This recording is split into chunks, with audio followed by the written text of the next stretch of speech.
Good morning, everyone. Um, just want to say good morning.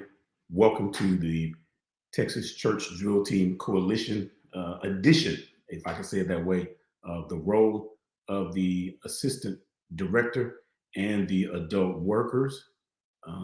Trying to make sure that my microphone is on. Let me text someone.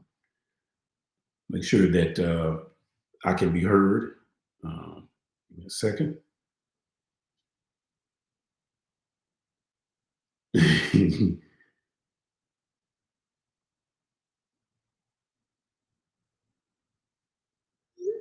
Okay, so someone's on there. I see I have one live. If you could hit me in the chat box and let me know if you could hear me talking, because I have these earbuds, whatever you want to call them in, and I'm not sure if they're connected. He can. Thank you, sir. Appreciate that. So, I want to welcome everybody again to Texas Church Drill Team Coalition. Um, what I call our I'm not going to call it a podcast because that's not what it is, but our edition of how we want to empower church drill teams, not only in the state of Texas, but everywhere.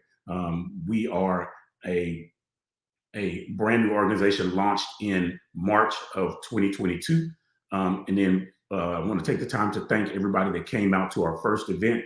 You know the drill, all the artists that came out. Shout out to D-Boy for bringing in the artists. Shout out to Fountain of Praise for showing up. And I hate to sound churchy, but showing up and showing out. Shout out to Tiny.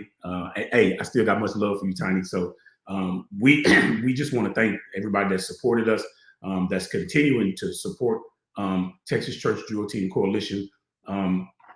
We have certain goals and objectives that we are trying to reach, that we're trying to make sure that we do, to make sure that we do what we say we're going to do.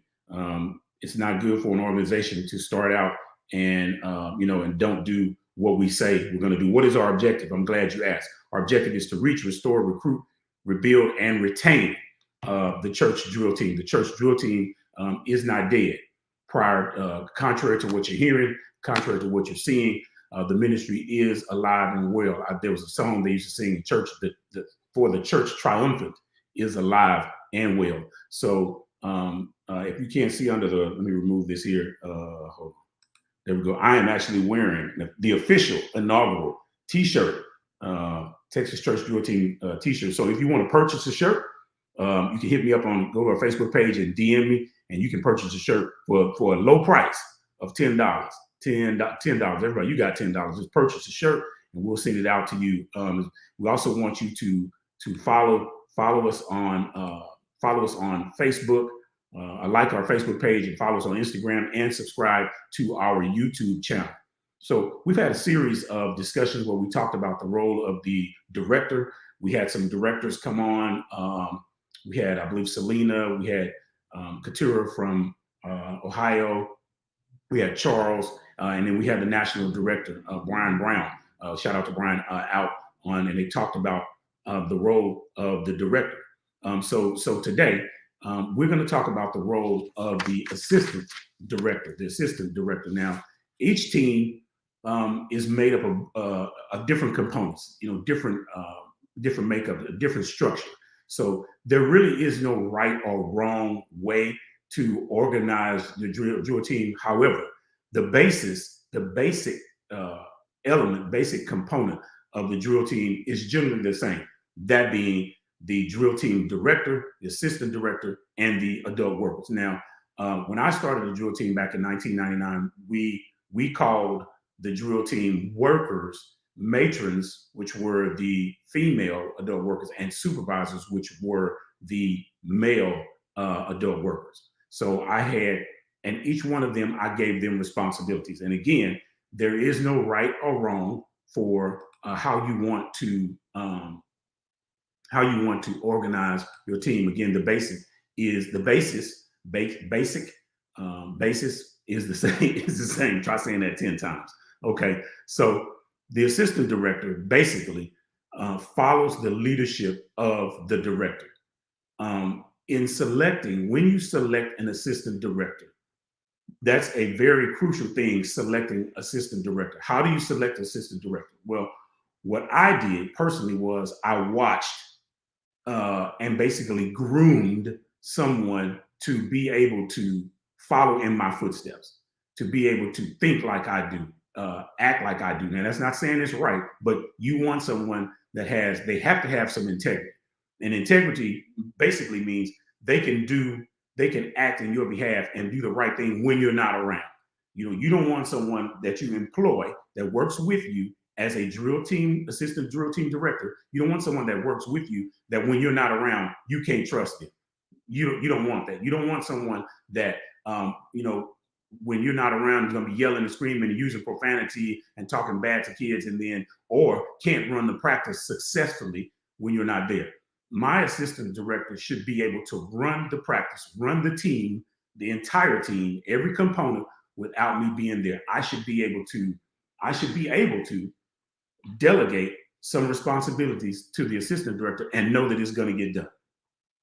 If you're trying to employ someone as an assistant director, you have to make sure above all that you can trust that person. Point blank, period. If you can't trust them, hey, you don't need it. And it's not about whether or not everybody's going to like them. You don't pick someone that's popular, because the popularity could turn out to be a disaster for you in the long run. So the assistant director follows the leadership of the director. The assistant director accepts the responsibilities, listen to this, assigned by the director. He doesn't question the director. He doesn't say, well, wait a minute, you don't want to employ someone that every time you ask them to do something or you delegate something, they have questions as to, well, why are you telling me to do that? Why am I doing it? Why am I doing it that way? Why am I put my phone vibrate? Excuse me. Why are you asking me to do that? Every time you ask them to do something, they contrary to whatever their response is contrary to whatever you have to say. So they accept the responsibilities. Now, I'm not saying they should not ask questions, because the assistant drill team director should be able to trust your judgment and trust what you're asking them to do. They should be able to trust your judgment and do it without questioning you. When I was in the military, when the person that outranked you told you to do something, you didn't question it. You didn't question it. That's dereliction of duty, and could essentially get you written up and get some rank and some money taken out your pocket if you will continue to be a problem. So they accept the responsibilities assigned to them by the director. And what are those responsibilities? Well, that depends on what the team is doing. What is it that you ask them to do? Well, it could be anything. Run the practice. Take responsibility for collecting what we call supplemental payments. Make sure everybody's uniform is squared away. Make sure everybody has a uniform. Make sure that people come to practice on time. So the assistant director accepts the responsibilities assigned by the director. The assistant director acts as, or can make the decisions for the director in the director's absence, if that is what the director has told the assistant director to do. He can act in my behalf. When the assistant director ran my practices, he can act in my behalf. I trust him enough, or her enough, to make decisions. Meaning, let me give you, for instance, somebody's having a bad day in practice and they're just basically ruining my practice. The assistant director can pull that cadet aside and say, hey, what's the problem? Well, this is going on. Okay, well, you need to go home. The assistant director can do that. The assistant director can answer questions by a parent. What's this? Why are we doing this? The assistant director can do that if the director has given them the authority to make some decisions. Now, let me caution you. There are some decisions in this ministry that need to be only made by the director. Hands down. There are some decisions that the assistant director, let me just be ghetto, don't need to be making those decisions. You don't need to give them that responsibility, because that can be very, very harmful, because sometimes from the director, assistant director, adult workers, past pulpit on down, sometimes decisions are made based on emotion, and that's always a bad move. So again, the assistant director can act as the director in the director's absence. the assistant director can, if authorized by the director, make crucial decisions regarding the team practice, financial answers, disciplinary, and give instructions to adult workers. The assistant director, again, basically acts as the director when the director is not there. The assistant director assumes the responsibilities at times of the director. The assistant director can run practice, can discipline people, can answer questions for parents. So the role of the assistant director should not be downplayed by directors as you just an assistant. No, they're more than an assistant. And if you're a drill team director and you say to your drill team director, your assistant director, well, you just an assistant. That's really not a good thing to say, because you basically told them you nobody. No, but you gave them the responsibility. And let's be clear, when you employ, and I keep using the word employ, let me tell you why. It's easy for you to get people to work for you as opposed to working work with you, excuse me, as opposed to working for you. When I assigned my roles for assistant director and I had an assistant to the assistant director, they work with me. They don't work for me. They work with me. The common goal when you're working with me is for the success of the drill team ministry. That's the common goal. That's the objective, and that has to be explained and outlined in the responsibilities that this is what I want you to do. And you need to tell your assistant director, this is what, not only am I telling you what I would like for you to do, let me tell you what I don't want you to do. And I generally drive home what I don't want you to do. And if you do one of the things that I don't want you to do, then we're going to have a conversation. And I'll give anybody the benefit of the doubt. Maybe they had a bad day. Maybe they came to practice, they didn't eat breakfast, they didn't sleep well, kids acting a fool or whatever, spouse acting a fool. For those of y'all that sometimes that happens, maybe you had a bad day. But I do not want you coming to my practice and letting your personal life bleed into my practice. If that happens, we're going to have a conversation. And you won't get a chance to do it again. I can promise you that. Not where I serve, because I can't let you ruin what I'm trying to build up. So if you have any concerns, or you want to know, this is just my basic take. I'm not saying I know everything, because let me be clear, I do not. I do not know I do not have all of the answers for drill team questions and assistant director. I'm basing it on how I operate. And every team, every drill team director operates or manages their team different. And that is basically what the drill team director and the assistant director, that's basically what they are.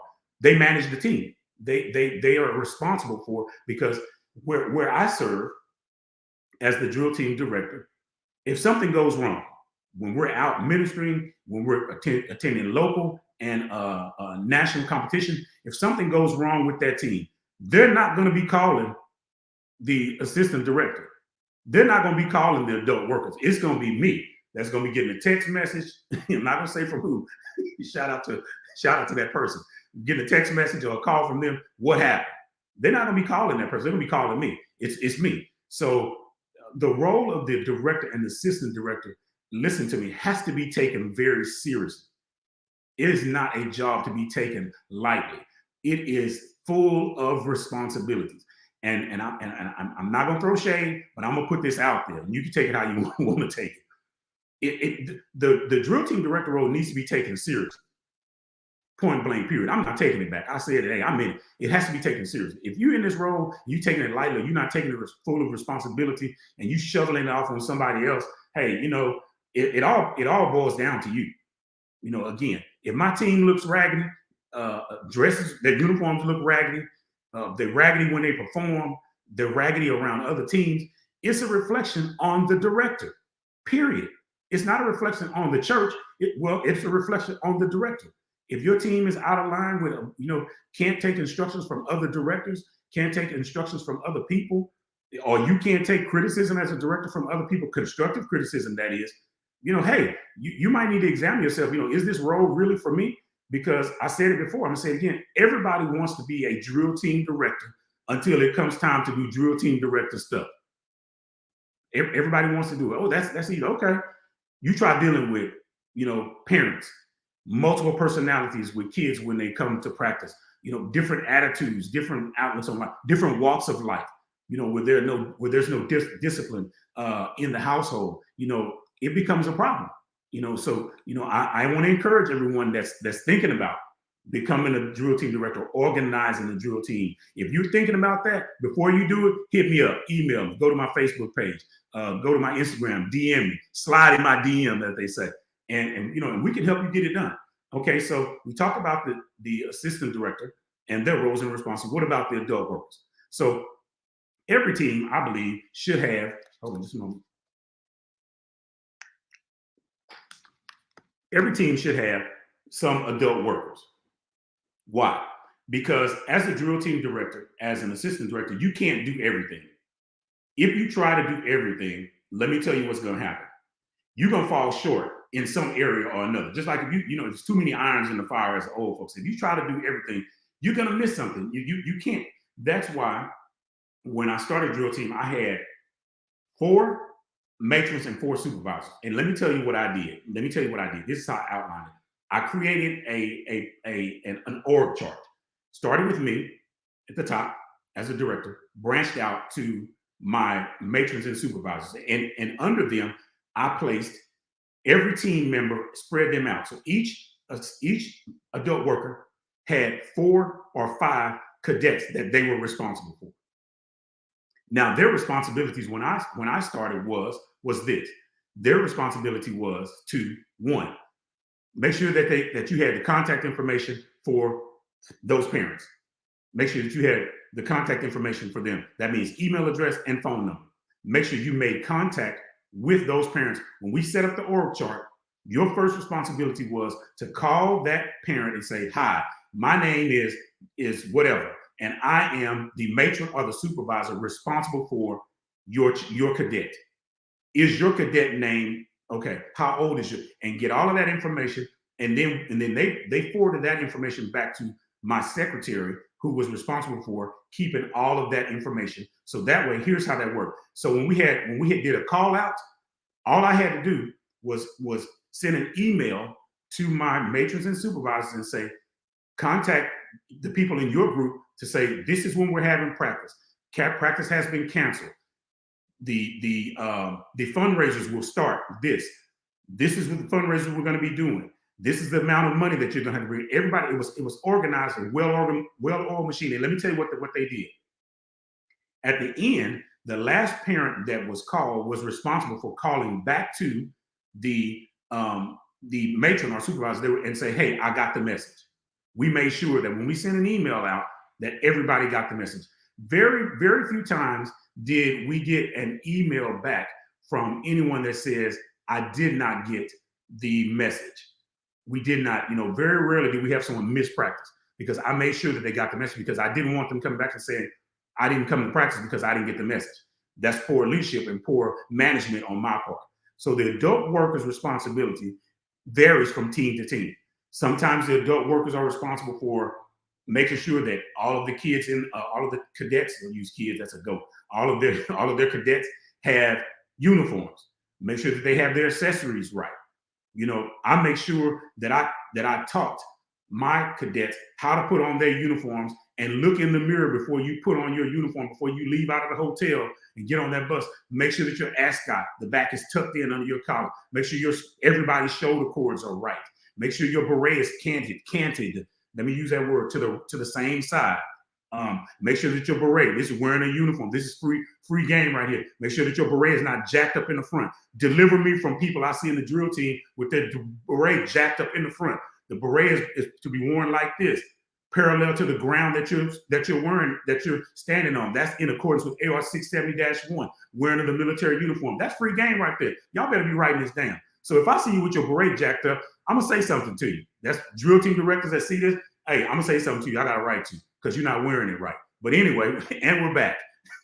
Adult workers' responsibilities vary from team to team to make sure that whatever the director or the assistant director, if authorized, have given you responsibilities, make sure that you follow those responsibilities.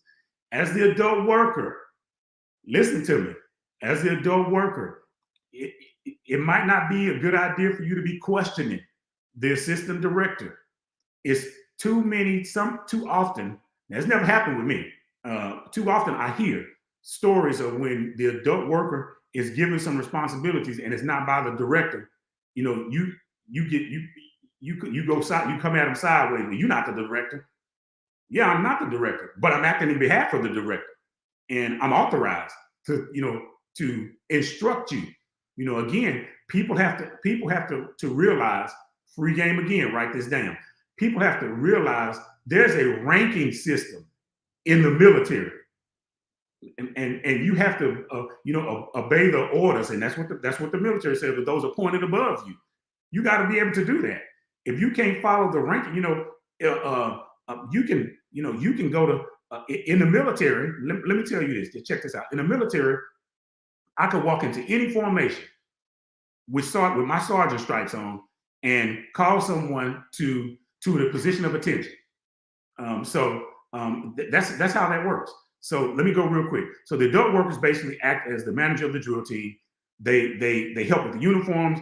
They help with the practice. They are the go-between between the director and the assistant director. They can be responsible for checking uniforms or basically anything else that needs to be done. So if you have any questions or comments, I hope that this has been a blessing to you. I want to make sure I stayed on here about 20 minutes. I don't want to labor you. But if you have any comments and stuff, reach out to us via Facebook, Instagram. We want you to like our Facebook page, follow us on Instagram, and subscribe to our YouTube channel. Again, Texas Church Drill Team Coalition. We're new, but we are innovative. We're trying to do something that's not being done. We're not mimicking anybody. We're not mirroring anybody. We have our own mission. We have our own objective, and we're going to see that through. So again, share this with drill teams all over the nation. So again, thank you for watching us.